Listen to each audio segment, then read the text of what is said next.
Chatting.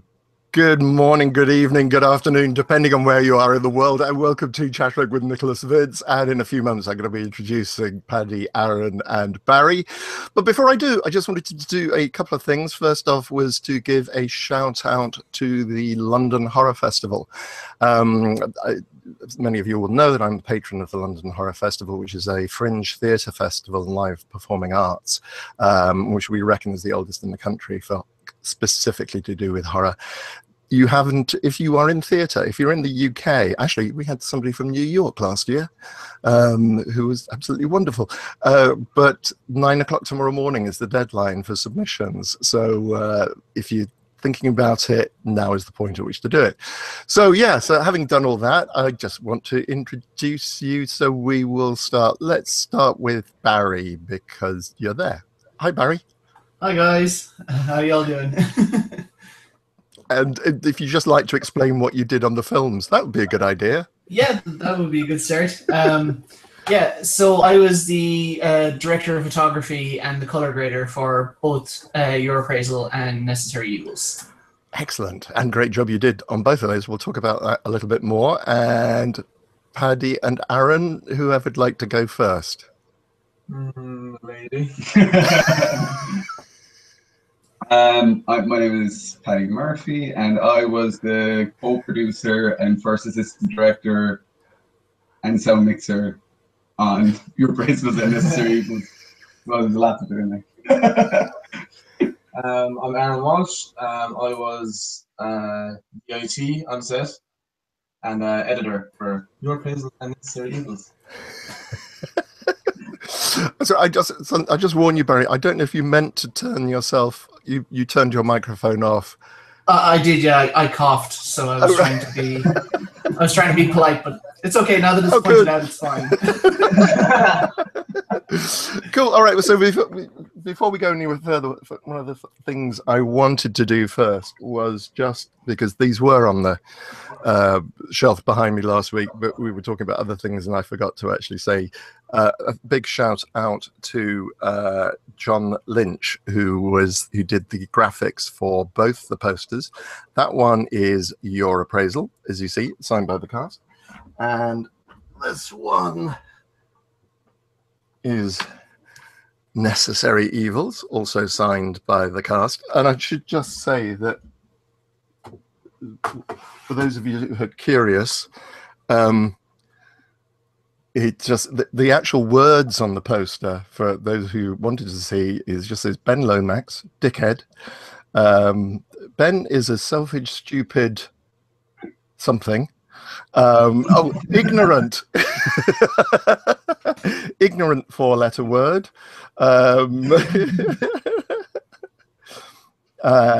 yes. Oh yes, a lovely little comments like purely in it for himself and his recent undeserved promotion. He's going to regret something. I wrote this. The great thing is, I had so much fun putting all these things, the photographs together with my iPhone of putting blood spatter and getting all the different things to say. But anyway, thank you to John Lynch for the posters. So we'll start it off with posters. But what I thought we would start with was just talking about location. Paddy, perhaps you could tell us part of the joys that we had for the location. Yeah, cool. We originally intended to shoot it in an area of Limerick that we have kind of christened the Badger Cave, which is a massive industrial warehouse in the heart of Limerick. But me being me, I was like, yeah, that's down. But my dad had a warehouse where he stores furniture, and I was like, if anything does happen with this warehouse, we have a backup. I never like going into something without a plan B. And it ended up happening that when you visited Nick to see the three don'ts, we found out around that time that we couldn't use the Badger Cave. They were doing refurbishments on the building.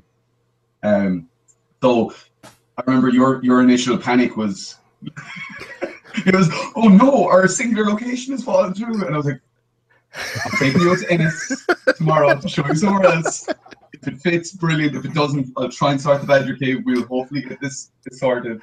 And we went out to Ennis, and he seemed to really like the place, and with barring a couple of little things that needed attention. Yeah.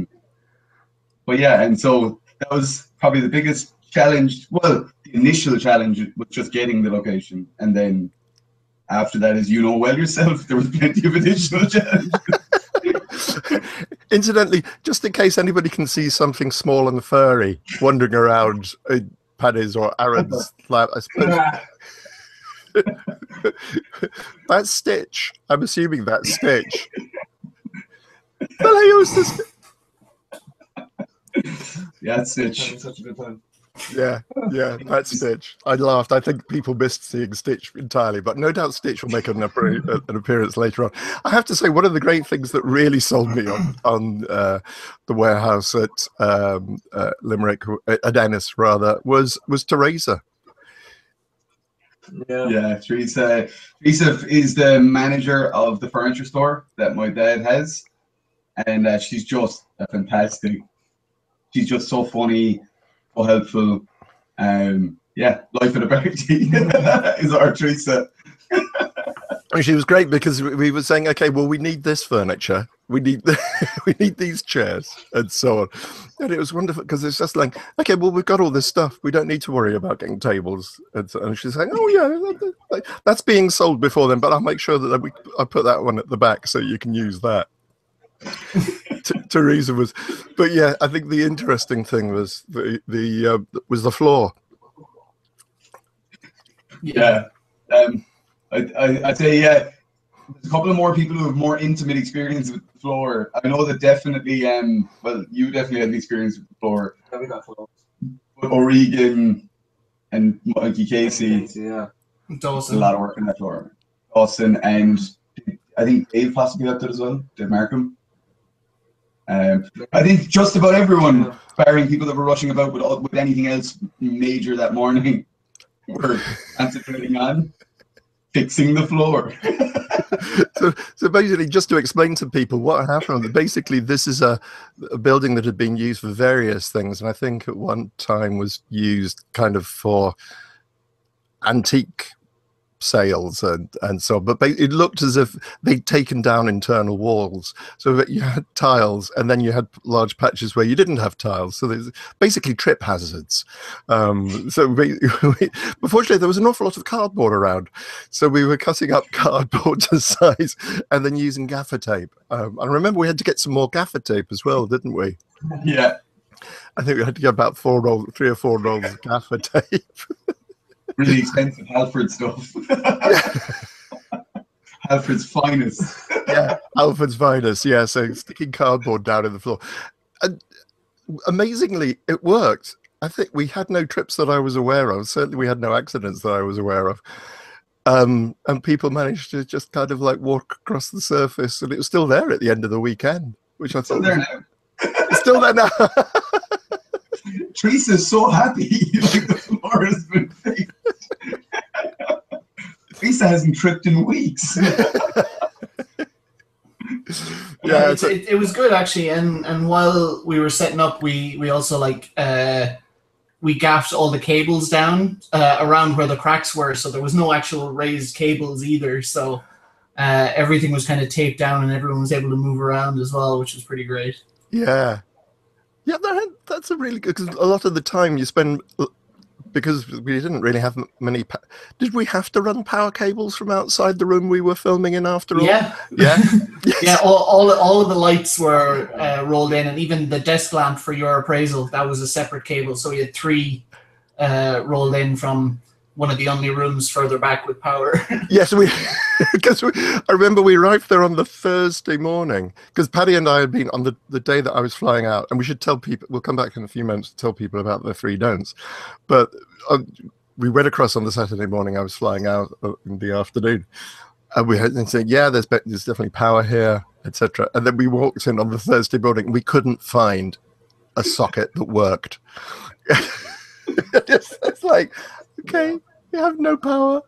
And then we eventually found the 3 or 4 sockets in the entire building that actually worked. There's 3 on one wall and 3 on the other. like 3 on the wall facing the road, room. and 3 on the wall facing your DOT station. So we ended up with 6, which, as we said on one of our shorts a long time ago, that's a luxury. December 2014, yeah, we were shooting a short, and we had to run 160 meters of cable or something, from one power socket all the way across. And everything was powered on. Everything. At one point, Sean came in and left his motorbike running to light the room. Yeah. Oh my god. So yeah, it was luxury. It was a little. It felt for coming from humble beginnings. I guess. Generators. That was a plus. Yeah. Sorry, I meant to say earlier on. Just explain to people what the 3 don'ts is. Between the 3 of you can explain what the 3 don'ts are. Can we? Don't number 1. I'll just kick it off, I guess. Yeah. The 3 don'ts is kind of how, well, it's not how I met you, but it's how I met Barry, and it's how Celtic Badger Media, I guess, got formed. It started out life as a short film, which was way too long to be a short film. And we got a great reception when we screened the short, so we ended up deciding, we could make this into a feature. The concept came from a guy who worked on Necessary Evils, Brian Clancy. And basically, it was a crazy, violent, neo-noir, dark comedy, Irish mess. And we spent the last 2 years of our lives basically working. We worked on a lot of shorts and stuff, but Don'ts has been one of our primary focuses. As I said, that's the first time I ever met Barry, and it's the first time Barry worked with me, and so I'm glad Barry wanted to continue working with me after that. That was on the first day of the shoot. Yeah. We just about to shoot. Oh, hi everyone. No prior meetings. Well, we did have a Facebook chat thing that we used to message each other in, and I remember just going through the chat going, all these people are younger than me except Paddy. I was like, that's okay, but yeah, no, even just through that, like getting to know people and just talking about what we had planned, because like the lad said, it started out with a small short and a small plan with like 5 casts, and oh boy, how it escalated. There's 10 principal casts now, in or around that figure anyway. Easily, yeah. Yeah, so. I mean, the full cast and crew now totals about 38. About. Yeah. Roughly. So you said that's okay. So that's how you guys met Barry. But then Paddy, how did you and Aaron meet? Similar circumstances. Yeah. It was my first ever short film. I'd done a short horror story called Ensnared. And I was working with a company at the time. We decided we were going to make a short film out of it. And basically the guy who was going to be shooting it had to pull out because he was going on holidays. Andrew Fair, yeah, he's a close friend of ours. And then basically he was like, look, I'm sending one of my best guys. And I opened the door and there was just this crazy lunatic standing at my door. I was like, want to play Mario Kart? Yeah. So a lifelong friendship was born. The first 4 hours of the shoot. Playing Mario Kart while we walked down the riverbank at like 4 o'clock in the morning. Luke started playing Silent Hill music. It was awful. Yeah. But yeah, that's us. Yeah. That's how we met. And then we realized we were both broken, fractured individuals. Yeah, I mean, you're like that. You need to stay together. So, and how long ago was that? That was this time, roughly, 3 years ago. 2014. Yeah. It feels like longer. It really does. We've been married for so long. Oh my God. It literally feels like I've been in a 30-year marriage. Same. But then it also feels like way longer than we know Baz as well. Yeah. Like been 2 years, you know. Barry's practically lived with me for the last 2 years. Filming the Don'ts. Thanks for the room, Aaron. Always appreciated. Thanks for the hugs in the night time. It's a mutual beneficial thing. Night hugs coming 2080. And also thanks to Aaron's parents. Yes, they're my Limerick parents. Yeah. Okay, well, we've had a couple of comments come in. Joseph, I will answer your question in a few moments. Jonathan Hughes, thank you. Jonathan Hughes just says, "You guys rock. That is all." Oh, I love you, Jonathan. Thank you very much indeed, Jonathan. Joseph Zangi asks, where can we see these two short films? We'll explain. Basically, we shot them at the beginning of June. We have literally on Friday of literally 2 days ago, Friday, Barry and I managed to absolutely sign off Your Appraisal so that we could get it into Fright Fest. So basically, Your Appraisal is hitting the festival circuit and literally spent working out which festivals to submit to. It's that great joy of doing that. The second film, Your Appraisal, Necessary Evils, which we'll be talking about in a bit, is going to be part of an anthology called For We Are Many, which is coming from Hex Media. And that is made up of short films. And actually, speaking about that, we should also give a shout out to the fact that, Paddy, you've done something for We Are Many as well. Have I? Nobody told me about this. Well, we wondered why you were wandering around when the rest of us, Yeah, no, look, and Nick, thank you. You happened to star in my my short, which is called Intervention, and it features some great talent from Ireland and the UK as well. Jessica Messenger is in the short, and Samantha Elliott-Brody, and yourself, Nick, and Rosemary Kyo, who was a fantastic actress that Barry got me in contact with. She had worked with Barry on Blue Dawn. Adam Moylan, who's kind of a mainstay of Badger films. The force of nature that is Stephen Tubridy. And Brian O'Regan in what I can only describe as, in my opinion, his finest role to date, I think. He absolutely slayed it. Yeah. And it's a really, really gory, ultra-violent, horrific, disgusting, crazy short. And it'll be on the For We Are Many anthology. Yes, because we felt, having done 2 films in 3 days, the following weekend, we did another one. I mean, I bunked off early, but literally, because it was like 8 a.m. by the time you were going home. So pretty early. Oh, apparently, Stephen Tubridy would just like to point out the fact that Hi Tubbs, I first met Aaron in a shopping centre, stalked his camera, and forgot about my family. That is sadly true.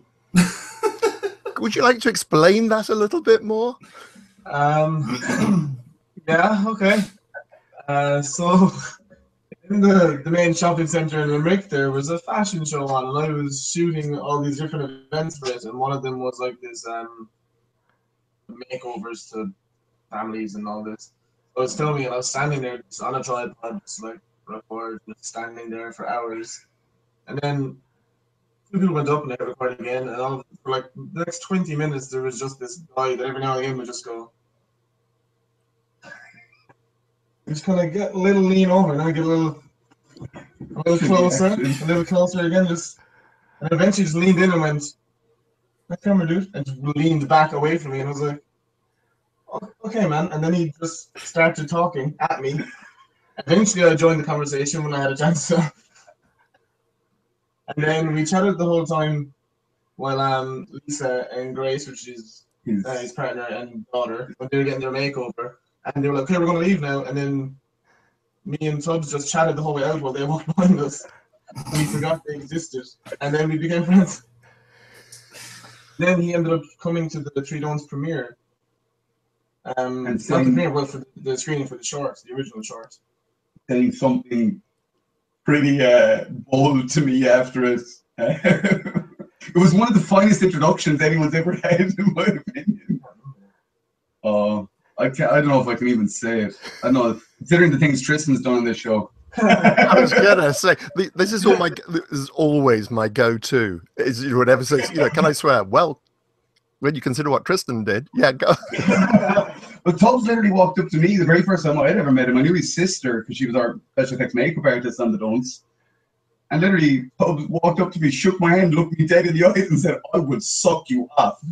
And I was like, "It's a pleasure to meet you, good sir." Thanks. I guess you like the movie. I hope. Oh, no. As I say, force of nature. Yeah. I should say that Becky, of course, did the makeup on the our two, for all three of our films, the films as well. Okay, so we got into the studio on Thursday. We were cleaning. I ended up cleaning the lavatory. Whilst everyone else was sweeping the floor, was sticking down cardboard, preparing for the filming, which was starting on the Friday. We should also give a shout out to another member of the cast. We mentioned Dawson James, who was in my film, The Night Whispered, and who came across with me from London, and he's in both the short films, as is another gentleman called Nigel Mercier.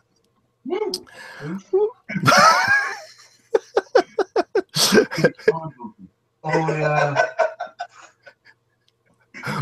We all missed that. Whatever you. Excellent. Yeah, that's good. Rewind later on Really YouTube. good.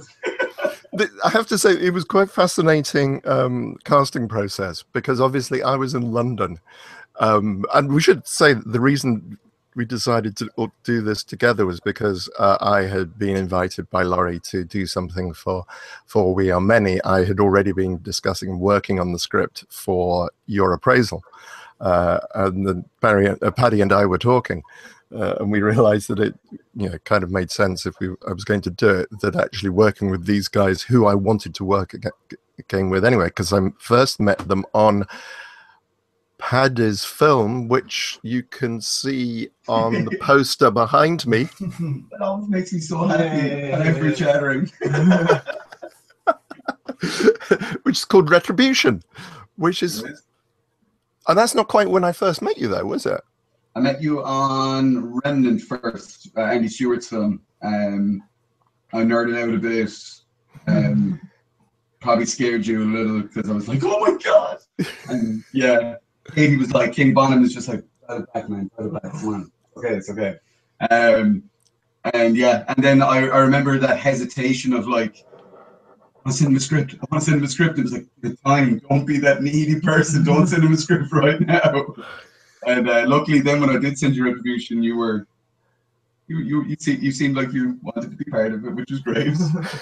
And yeah, I'm really happy with everything with that short. With the performances you and Adam and everyone else gave, was a great experience. It was really, really good fun. This is why I wanted to work with you, because having worked with you on Retribution, just things, and also having followed, and also particularly having seen the Three Don'ts, I was lucky enough to go across for you're describing this as a cast and crew screening?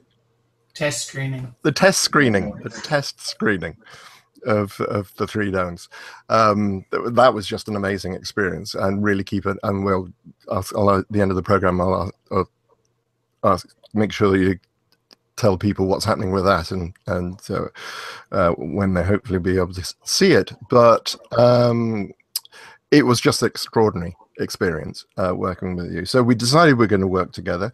I brought Dawson with me because he'd already been cast in Your Appraisal, and then there was no way I was going to be able to get across to Ireland to find other actors, so I got this wonderful document from Paddy with all these short biographies of the actors and links to the so I managed to cast that. And the gentleman, now, how did you meet Nigel Mercier, because Nigel's also in Retribution? Yeah, I've been lucky enough that my aunt, my cousin Luke, who you met briefly on the Three Don'ts screening, he was in Nigel's acting class. Nigel runs like probably one of the oldest and best run acting schools in Limerick, and he had been in his school growing up. And my aunt kept talking about this wonderful teacher, Nigel Mercier. He's fantastic. He's been in Glenroe, which was an Irish mainstay. It was kind of like our Emmerdale for the longest time, I guess.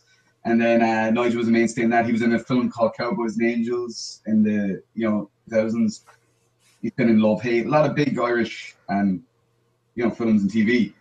And then I basically, for my second short, which is called Devil on My Back, hesitantly approached Nigel along with the producer and kind of begged Nigel to be in it. And Nigel didn't really take much convincing. He was like, I get to like psychologically mess with people. No problem, I'm in. Yeah, and he's been messing around on our sets ever since. So we're getting Tubbs. You're asking all the questions.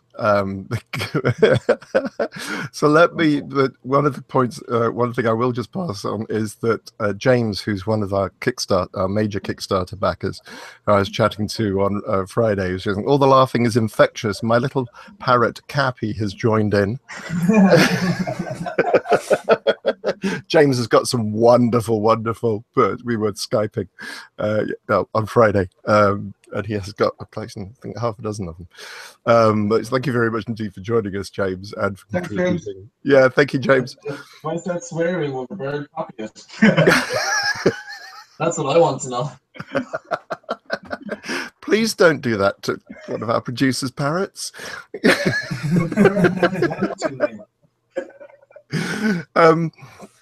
One of the questions that so we got on Friday. We had we got everything set up. So Friday we've got we're going to be filming Your Appraisal.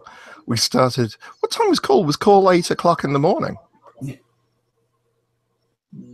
Yeah, it was. Yeah, wasn't it? Yeah, it was 8 a.m. Friday morning we started. We said, yeah, and then I think we asked everyone to get there for 8 a.m. and then we had breakfast at 8:30. So a big shout out to Stephanie for doing cooked breakfast first thing in the morning. I think you're saved our lives. Yeah, she snuck me cookies all the time. It was great. You don't eat people food. No, I don't eat people food. I eat Aaron food. Chocolate and hot chocolate. So just actually this is a good point, Aaron. Talk us through what you were doing whilst we were all in let's refer to it as the studio, or the room where we took over. What were you doing? So, well, for the first while, I was just listening to I could hear like a cut and a massive laugh, which was always your laugh followed by Paddy's. The other way around, I'm like, oh no, what's going on? I'm used to being in on set. But no, I was off in my own little office and doing like data backup and everything and doing some daily rushes. So by the end of each day, we'd have a look and see what we had for that day and see whether it was awesome or really bad. But it wasn't really bad. It was literally, we had first assembly at the end of each day. Yeah, it was really cool. It was the first time that we had done that one as well. So it was really nice because it's all, I think for projects can drag sometimes. You're like, oh god, why am I still doing this? But have it fresh come out of it's so true. No, I'm laughing just because, as you say, like we didn't do this on the don'ts, which went through reshoots and loads of stuff. Because I think if we had those rough assemblies day on day, we'd know what we were missing, we'd know how we could tighten. But yeah, as you say, it was a fresh experience for us. It was so beneficial to look at it and go, yeah, no, that's a good day's work. That's fine, and it'll only get tighter and better as it goes along. So yeah, it was really cool. Definitely gonna hopefully do more of that.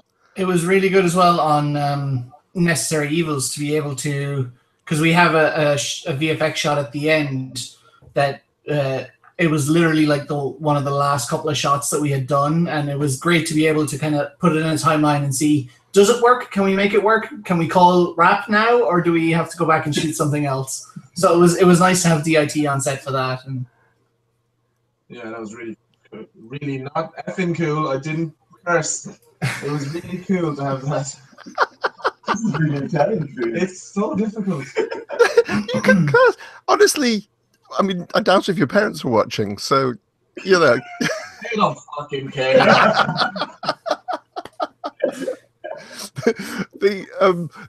I have to say, this did become, is this an FS shot? Is this a fucking sexy shot?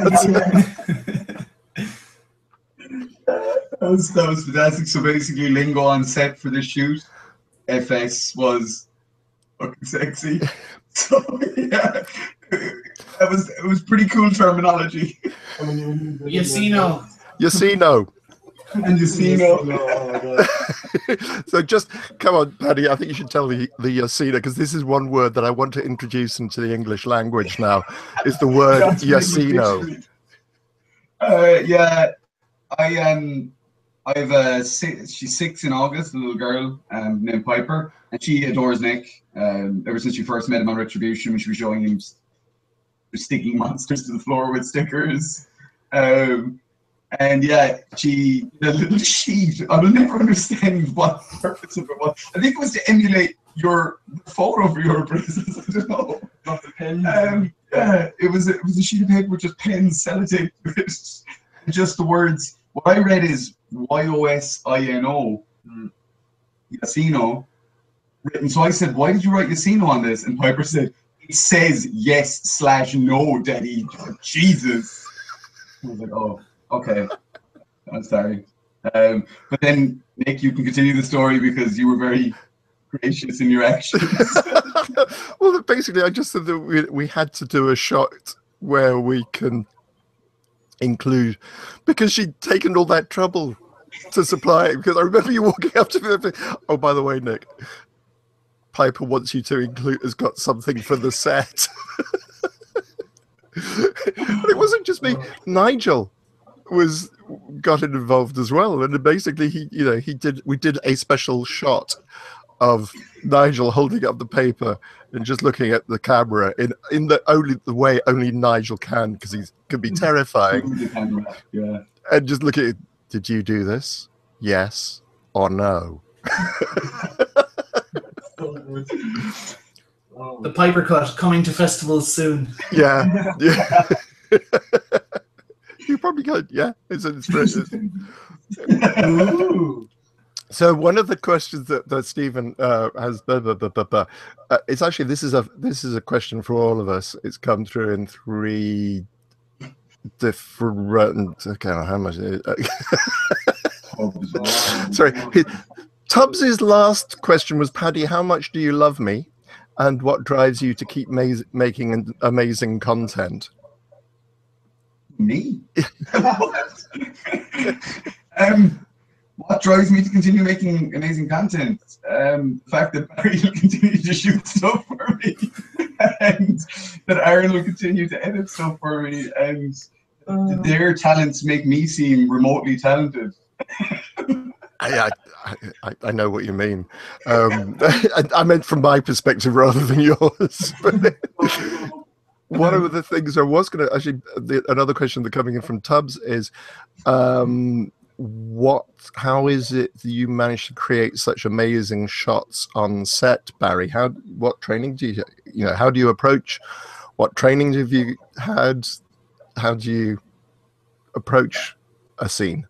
Well, I have no training other than my absolute love of film.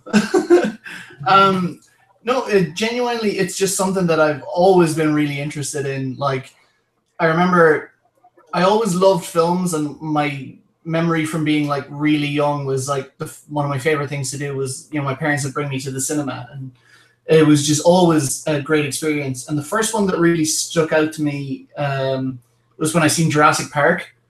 And the thing I wanted to know was, how did they make real dinosaurs? So that was the first time I started kind of asking how things were done and stuff like that. And then, yeah, after that, it was just one of those things that I'd always buy a DVD so that I could always have the special features. I could always watch the behind the scenes. And as time went on, I was like, I want to do that. I was like, I'm going to buy a camera, and I'm going to Film Riot. If anyone is an independent filmmaker and has probably seen Film Riot. Film Riot has taught me so much about why you frame a certain way, why you light a certain way, why your camera moves a certain way, and that everything you do has a subconscious effect on the viewer, and just kind of sitting down and analyzing that and looking back at some of the films that I used to love and like, why does the camera move that way and stuff like that. So a lot of those kind of things have come back to me as if like, oh, it's like Nick wants to do this shot where we don't know what's happened here, so it's like we'll do a slow push in, like we're trying to sneak in to see what's happening and stuff like that. And the opening shot, oh, it's not the opening shot anymore, but the opening shot of the Three Don'ts, the original short, was the first time I was on set with Paddy, and that was just a really cool experience because as a director, Paddy was like, oh, we have this cool idea where we'll do like this montage of like snapshots and stuff, very Edgar Wright style. And the opening shot, we kind of sneak up on these two people who are having a conversation. I was like, well, it makes more sense to kind of sneak up and have the camera kind of float in to meet them, because thematically we're sneaking in on this conversation that they're having in secret. So just thinking about stuff like that is always fun. Like, it's, in my opinion, the camera is another character, and it's always there to help tell the story that's on the paper, and that's what I try and do. Ah, interesting, and do extraordinarily well. And the way you managed to light when we were coming to do the grade, one of the things I was saying to you, particularly on Your Appraisal, is the fact that I just love the way you lit it in the first place, and that we hardly had to do anything to a lot of the shots, except possibly, you know, a little bit of the contrast, just because it looks so gorgeous just standing there. We were getting so much, you know, of the colors and the feel that I was after in the movie anyway. Lighting is key. Like, lighting is one of my favorite parts of setting up a film and stuff like that, because you can tell so much with light and shadows and where light comes from and where it falls, and, you know, even just looking at the way light shapes people. It's always fun. Like, you'll see it many a time when I set up a camera in a certain place, and then I'll move the lights 3 or 4 times to get it to sit exactly where I want it to. But yeah, it's fun to play with, and it's they call it sculpting light, and I really like that kind of analogy. Yeah, it was very interesting. Okay, so I think taking one of Tubbs's, what, and this is a question for all three of you, and in fact probably for all 4 of us, what was your favorite moment? What was your favorite moment in the filming, and what was the biggest challenge that you think we faced over the 2 films? And there's plenty of those to choose from as well. But whilst you're thinking about that, one of the things I will say, speaking of challenges, whilst you're thinking about that, is Dawson, I think, did an amazing job on Friday, because basically he was tied to a chair and gagged for most of the day. I think we sat him in the chair. We did actually feed him. He was allowed to take his gag off, but he just kept it in place most of the time because he knew it was going to be good for continuity. And speaking of that, one of the great things was the fact that my friend Keith McGlynn came and joined us and did behind-the-scenes photography for the first time. And we discovered that he has a wonderful eye for detail. And is really, really good about just saying, actually, no, that pen was over there, and the last time you did the shot, and that was such a joy as well, and such continuity. But yeah, so one of my favorite moments in the filming was Dawson being an absolute trooper, because he's tied up for most of the movie, and then bless his little cotton socks, he decided to he pointed out realized the fact that if he wore his shoes, that was going to be noisy on the floor. Yeah. So he ended up tied up, gagged, and with his shoes off. And it wasn't warm in that room. Yeah, he was a true trooper. Yeah, true trooper. So anybody who'd like to go first on what was your favorite moment and what was your favorite what your biggest challenge? My favorite moment wasn't film related per se, but it was just when I thought about it, or whoever I was telling about it in the car on the way home, there was literally tears welling up in my eyes and streaming down my face. And I'll never forget that, because it was, I didn't even think about it now, it set me up. Oh, it was with Keith. It was this moment with Keith. It was just so funny where we had stuff taped up, and it started to fall, and Keith was like trying to get it sorted, and Nick was just like, Keith, come here, darling. Wait, come on. Keith, it was just such a surreal moment in the context of what we were doing. And it just, when I tried to explain it to somebody later, and just...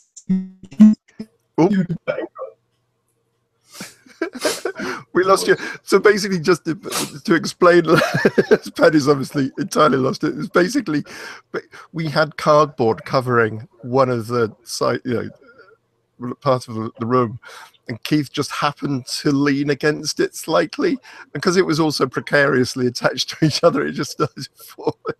And the more he tried to fix it, the worse it was going. And bless his little cotton socks. And thank heavens for Mikey. But as I say, Keith saved us in so many ways. His idea for detail. Okay, Barry, what was your favourite moment?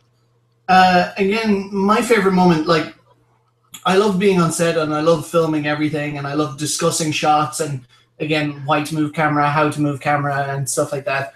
But my favorite moment on set was the start of the first day, which kind of really set the tone for how everyone was going to be on set. Nick gathered us all up and gave us this, big speech about, the couple of days that were coming up and how he was looking forward to everyone working together. And his famous line at the end of every speech was, "Have you any fears, doubts, or concerns?"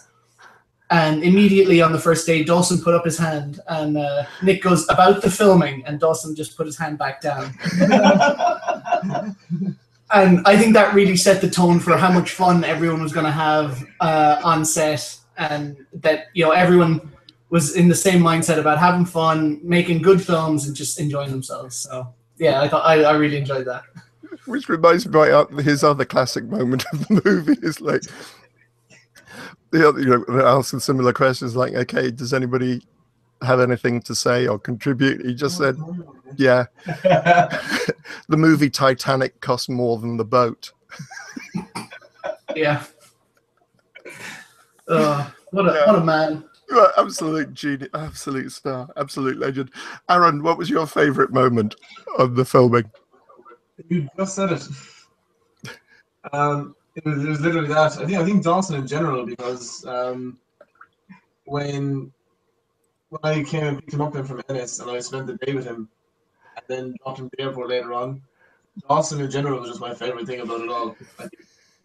Because for the first little while I was getting to know him on that Thursday and stuff, when he makes a joke, he doesn't smile or laugh, so I'm like, are you trying? Are you serious? What do I feel? But then once I figured it out, I realized that he's just so much fun. Yeah.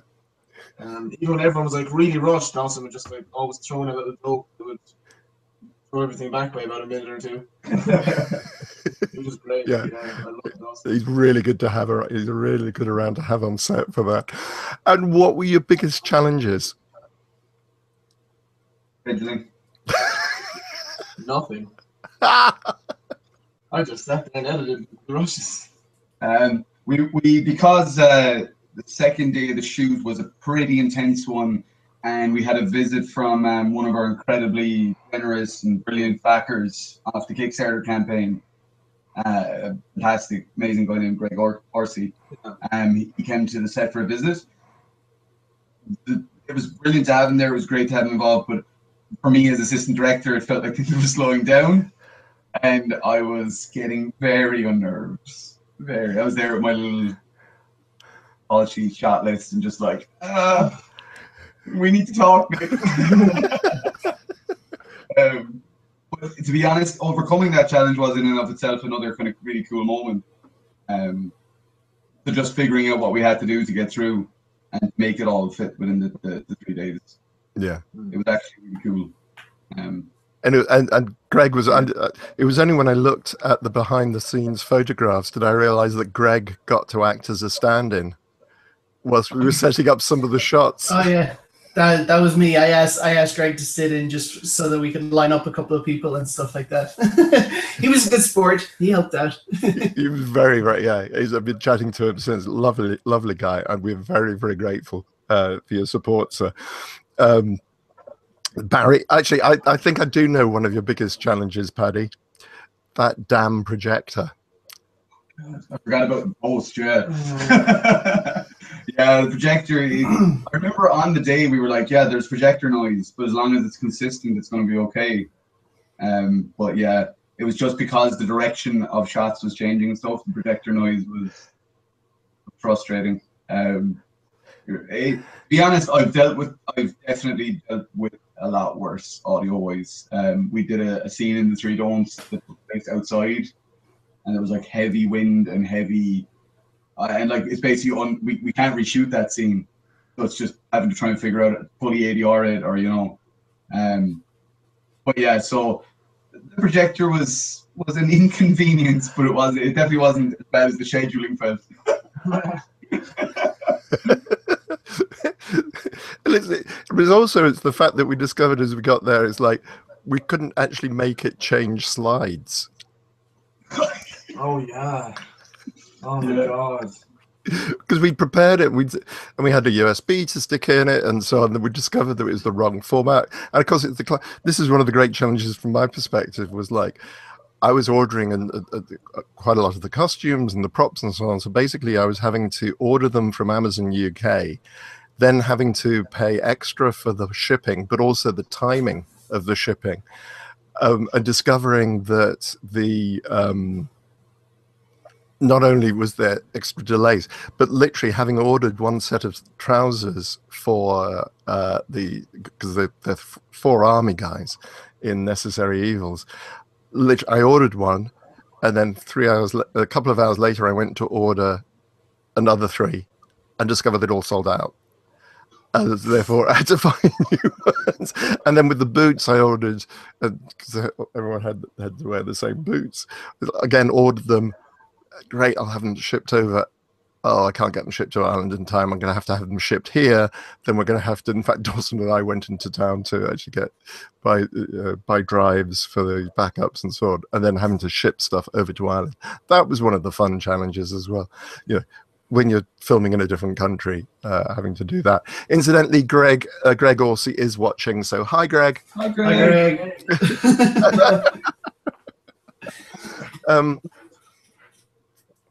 Okay, that's really interesting as well. So Greg asks, what would have been the most significant differences in the set had you been able to shoot in the Badger Cave instead of the furniture warehouse? Well, definitely from my perspective anyway, the Badger Cave had a lot, because we ended up shooting both films kind of in the same basic area, whereas the Badger Cave has a couple of different corners that you could have staged more rooms in, so it could have felt like more locations. So it probably would have been a lot more work, but we could have gotten a couple of extra backgrounds and stuff out of it. But other than that, I don't think it had changed too much. I think Sense of Space, from an audio perspective, the Badger Cave being so much bigger internally, reverb would have been colossal. I mean, I've dealt with it on the Don'ts and Framed and a few other shorts, Legacy Point and stuff, but definitely I think like looking at Necessary Evils audio without buzzing of a projector, it doesn't have that much reverb in it. It's quite easy to work with. So yeah, and then like that, the cave as well, even though it has those areas, a lot of it is very kind of come to get like just random things have been thrown in there. And I know we could have cleared that stuff, but that would have been a hell of a lot more work as well because it's such a bigger space. So clearing it would have been barging in and stuff. Yeah. Definitely a good few differences. With people coming in, you mean? Yeah. Yeah, because there's a few different groups in that building, so they can go in whenever they want. That would have been nice to be like in the middle of a really intense shot and then the big metal door slide open. That would have been fun. Although we had some interesting sounders coming off set, and oh yeah, oh gosh, yeah. The location was next door to a car garage, so every now and then there'd be the sounds of like air compressors and jackhammers and whatever else car people do. Yeah, which is fair enough, because we just hadn't realized when we when we originally scouted that was going to be going on. And to be honest, it only held us up probably by about half an hour, but at the time you just didn't know what was going on, and it's just like, okay, there's nothing we can do about this. We will just have to wait. So something I do have to say, and I've got a note here, is bondage tape. Harry, you're the expert on this subject. That was the wrong I don't know as expert quite the word. I prefer thorough professional. It was Nick's idea to bring bondage tape over and to tie up Dawson instead of duct tape, because duct tape would stick to him, whereas bondage tape just sticks to itself. So it was easier to tie up Dawson with bondage tape than duct tape, which I think is a method we should all move forward with, because Paddy can attest to how unfun duct tape can be when you're tied up for a couple of hours. Jesus, yes. I was going to chime in on that when you talked about Dawson being tied up for a few hours, and like, did he have to take his shoes off? On the Three Don'ts, there was a scene where I was tied up for 6 to 8 hours in my boxers. And we had to reshoot. And we had to reshoot that, so I had to do it twice. And the second time we used lashings of duct tape. And one of our friends, John O'Connor, who's in the Three Don'ts, walked in and just didn't realize how long this duct tape had been attached to my leg, and just yanked it straight off. And like, it started bleeding. Like, it was horrible. So then this bondage tape, was like, oh, what? Oh. And the great thing is, it sounds so good as it comes off the roll. It really does. Because we were thinking, okay, well, in fact, did you not take some wild track of gaffer tape? I took one track of gaffer tape, which actually we did end up using, so I'm glad we did, in places. But the actual sound of the tape when Nigel is taping it is like, yeah. You said it sounds so good. Yeah. And I agreed. It really did.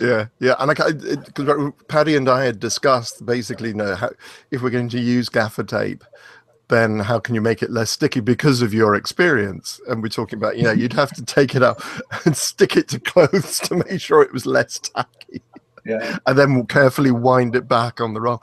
And I have no idea how I then came up with bondage tape.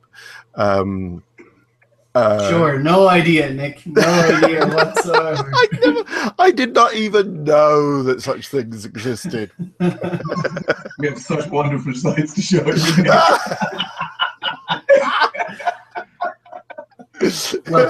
Well played. And Tubbs is just pointing out the other noisy things that we had to deal with was a lawnmower. And kids playing outside as well. That was really, really good fun. We should actually, we've been talking a lot about Your Appraisal, but we should also talk about the challenges and the joys that we had on Necessary Evils as well.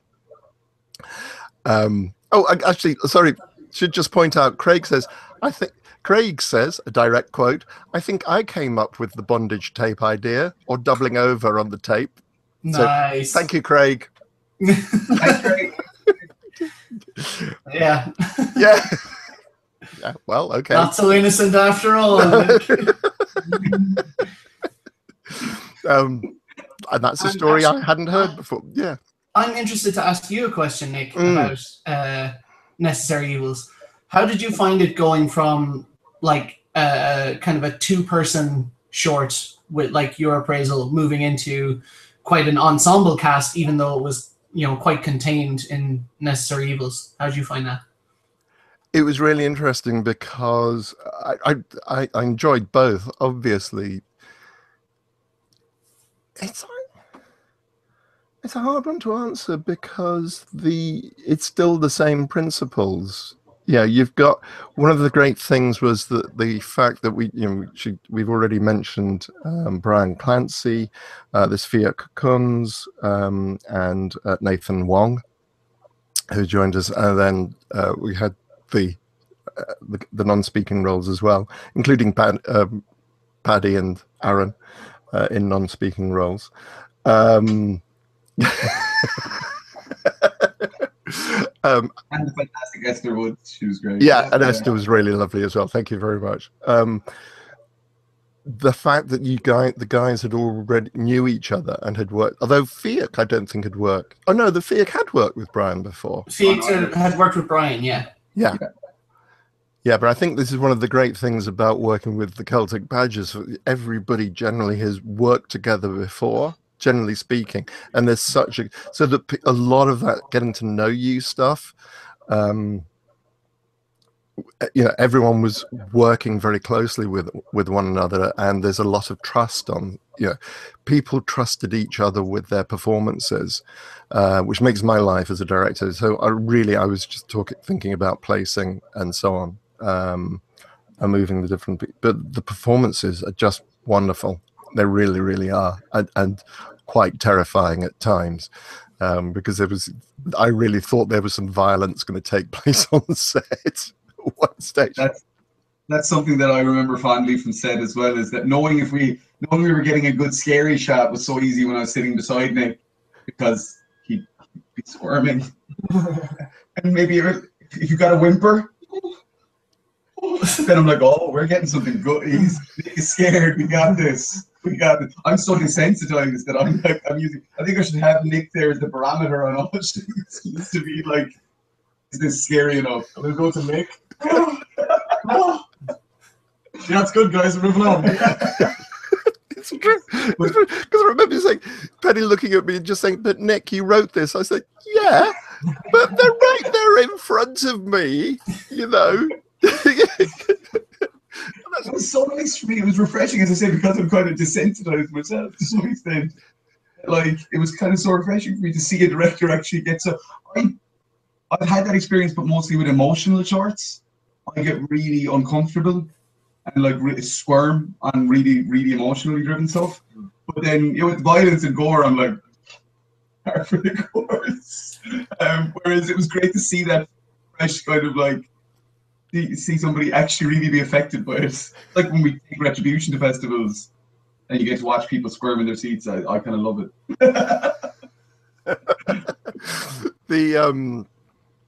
I talk about, really strong lighting because the sunlight's just dipped below the level of my shade. So my apologies. Yeah, it's just like very, very film noir at the moment. Very defined shadows, Nick. Very just it's sculpted. I think of it as sculpting, Barry. Perfectly sculpted.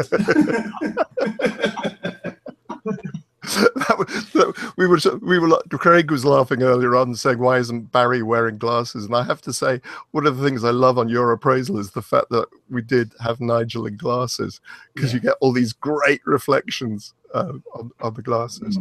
Yeah. One of the things I wanted to say is, after we'd done, we'd done all the shooting, etc., and it must give out shout outs to everybody else who's involved, everybody who's doing the behind the scenes, and Tubbs, who was actually with us on set on Sunday, and helping out and so on, and the great performances that were given by all the actors. But again, it's just that one of the things I really loved about working with, we're going to make this work somehow. This is the thing that you need when you're doing it independent. Somehow we are going to get. But what was the quotation that we had from Jen and Sylvia that you put up, Eddie?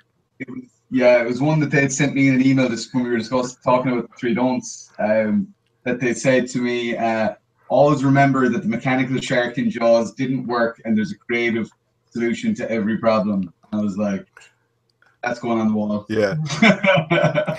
So then every so often, if things were getting flustered, I'd just grab Nick from the shoulder and point.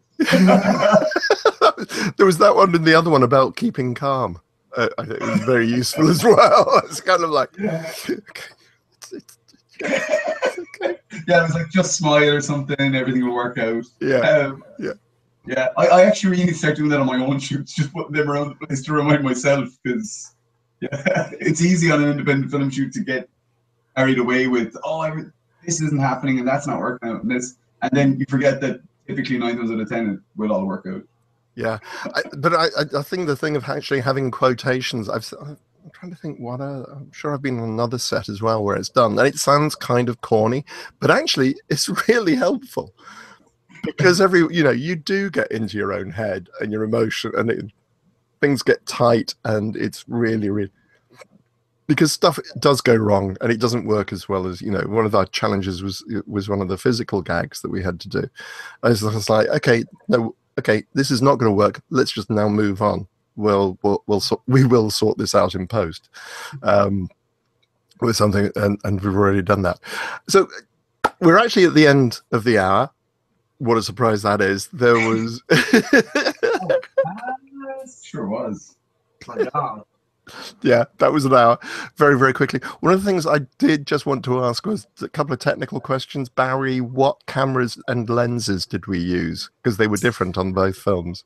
And they why? were different on both films, yeah, for two distinct reasons. The first one we shot was Your Appraisal. We shot that on the Friday. We shot that on the Red One MX with vintage Lomo anamorphics from Limerick Anamorphics. Yeah, so we specifically wanted that kind of noir vintage look. So those vintage lenses are just beautiful. They actually shoot true anamorphic, which means a normal camera will shoot 16:9 as a kind of a TV standard. And then when you watch a movie, it has the black bars. Normally, you would just put black bars over the image to make it look more cinematic. But these lenses actually shoot what's called CinemaScope. And they produce lovely organic lens flares, and they're just beautiful lenses to shoot with. So that was Your Appraisal. And then because Necessary Evils is for the We Are Many by Hex Media, they had specific technical requirements. They wanted it to be shot 16:9 at 24 frames a second, rather than 23.98. So for that, we shot on the Blackmagic Ursa 4K camera, and we also got a couple of shots on the Blackmagic Pocket Cinema camera, which was on the Movi Steadicam rig. Technical enough? Yeah, that's technical enough. What did I described the rig? Yeah, my Movi Steadicam rig was described by Nick as the floaty camera thingy. Yeah, the floaty camera thingy. Yeah. Yeah, I couldn't remember the name for it. That's what it did. It worked. I knew exactly what you were talking about. We were like, can we get this shot of the floaty camera thingy? It's like, sure, Nick, no problem. So yeah. Just a quick one off the back of that is just, as Baz said, Limerick Anamorphics for the anamorphic lenses. A huge thanks to Judd Tilliard as well for allowing us to use lenses on this short. Judd's been a really good friend of the Badgers and helped us out in a lot of stuff. So we were really happy that because Limerick Anamorphics is a rental company and it's more, and Judd was very gracious with providing us with that stuff for the shoot. It was great. Yeah. Yeah, and I'm conscious I still need to email him and thank him personally. I will get onto that this week. And in fact, I can send him a link to the first film because it's all done now. Yeah. And there's already been started submitting to festivals, as I mentioned earlier on. One of the things I will quick shout out to anybody who's watching, who watches this, if you are connected with the festival, horror film festival, particularly for Your Appraisal, although a gay festival, LGBTQ festivals as well. There's a fit there as well. If you're connected with any of them, please give me a shout. Let me know, particularly if you can do waivers, because we were discussing earlier on the cost of submitting to festivals. Fortunately, we did so well on the Kickstarter. I've got a decent budget that I can play around with in submitting to festivals. But obviously, every time I can get a waiver for something, and again, festivals are already being very generous in giving me waivers, it makes a real difference, because sometimes people are asking between $40 to $60 to $90 I've come across. when you move up to a feature, then it starts to go up even higher. And like that, it's waivers. It always feels a bit awkward having to ask for a waiver or to see, but like that, when you are having to pay out fairly large amounts of money for each submission, every little helps. Yeah. And so when you do get festivals that really support you in that capacity, it makes a huge difference. Yeah. Because it really is a numbers game. And, you know, the more festivals you can submit to, the more likelihood you're going to have a higher number of acceptances. My first film got 25%. But I was, in terms of acceptance rate, in fact, overall, it's slightly higher because there were festivals that I didn't go through Film Freeway. But it makes a real difference. And the other thing before we close off, and I'm going to come back to you in a couple of moments to ask you about the 3 don'ts, that is just to give a shout out to Patrick Fagan, our composer, who's done a wonderful job on the score for Your Appraisal. And will be doing so on Necessary Evils. It's just been a joy working with Patrick. I worked with him on The Night Whispered, and he's done a whole load of other stuff, including feature films and short films.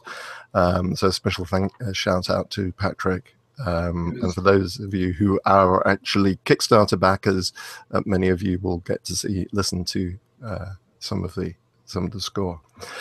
Listening to chatting. Oh, everybody, thank you. So basically, everyone's just saying thank you for the talk. So let's just talk about the 3 don'ts. Tell people about the 3 don'ts. Yes, we have a weekly Badger meeting, which you've attended 1 or 2 of our Badger meetings. I think 1, was it? One. I've been to one of your Badger meetings. It was wonderful. Yeah. It was great fun. Yeah, and we've been having a lot of them recently, and like the one we had yesterday was it was a big discussion on the 3 don'ts and the plan for it moving forwards. Nothing is cemented in stone yet, but our aim is definitely we know the film we have, and we know where we think it's like the type of people, the genre fans, and that we believe are going to enjoy this film. We're looking at doing a limited run of exclusive first cut Blu-ray and DVDs, which will be going out in relatively soon. So we're basically in the process of getting them together.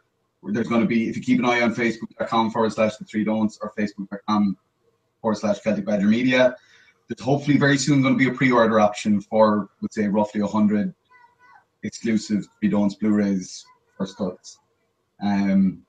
So yeah, that's going to be your first in to see the 3 don'ts. So it'll help us with kind of funding. Obviously, on a feature, there's a lot of effort goes into things like sound mix, and more than a small studio like DBN can really handle ourselves.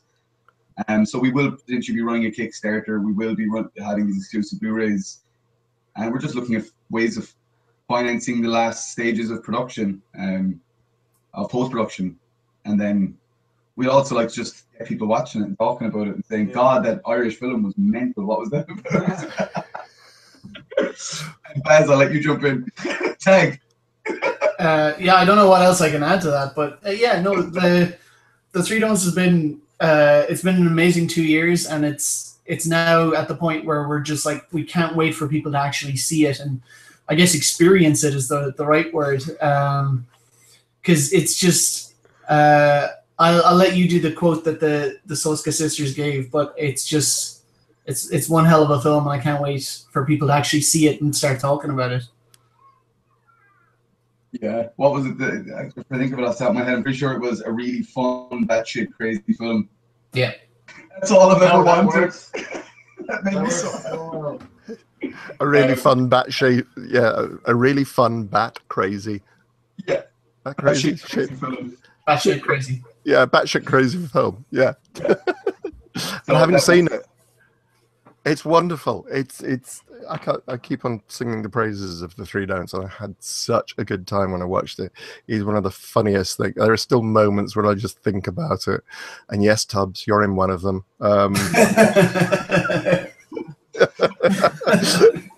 That's just, and again, a shout out to Brian and Nathan particularly, and to Paddy as well. some really, really great performances, but also really nice to see some of these young actors doing some stuff, and Mikey Casey. Mikey Casey. It's just wonderful. Okay, all right. So, folks, I'm going to wind the show down. Thank you very much indeed, gentlemen, for joining me. One thing. I don't know if people can see it. It's what the Solskjaer sisters told me to do, and you should do it too. Follow your stupid fucking dreams. Follow your stupid fucking dreams, man. Follow you on this very show, in fact. I'm chattering. On this very show. Yeah. And there's hold on. There's Stitch. Who look. Hold on, Stitch. There we are. There's Stitch. Bless him. There's Stitch. I love Stitch. It's so much easier to deal with than a 40 kilogram, a 20 kilogram Bertie, basically. Yeah. Next week, I'm here next week talking to Nick Monia, who is the director of Mother of Nature, which stars Tristan Risk. It's a wonderful short film with hardly any dialogue at all. And it's not a short, it's 15 minutes off the top of my head. So I'll be talking to him about that. In the meantime, thank you very much indeed to Barry, Paddy, and Aaron. You like to say wave goodbye, say goodbye, folks? Bye, everybody. Bye, everyone. Bye, Nick. Bye, everybody. Bye, everybody. This has been Chattering with Nicholas Vince. I've been talking with Aaron Bandy and Baddy? Yes, that's fair enough. That's Baddy. Yeah. We'll take it. Aaron and Baddy. Of Celtic Badger Media. My wonderful friends and filmmakers. As I said, I'll hopefully see some of you next week. In the meantime, take care and stay spooky.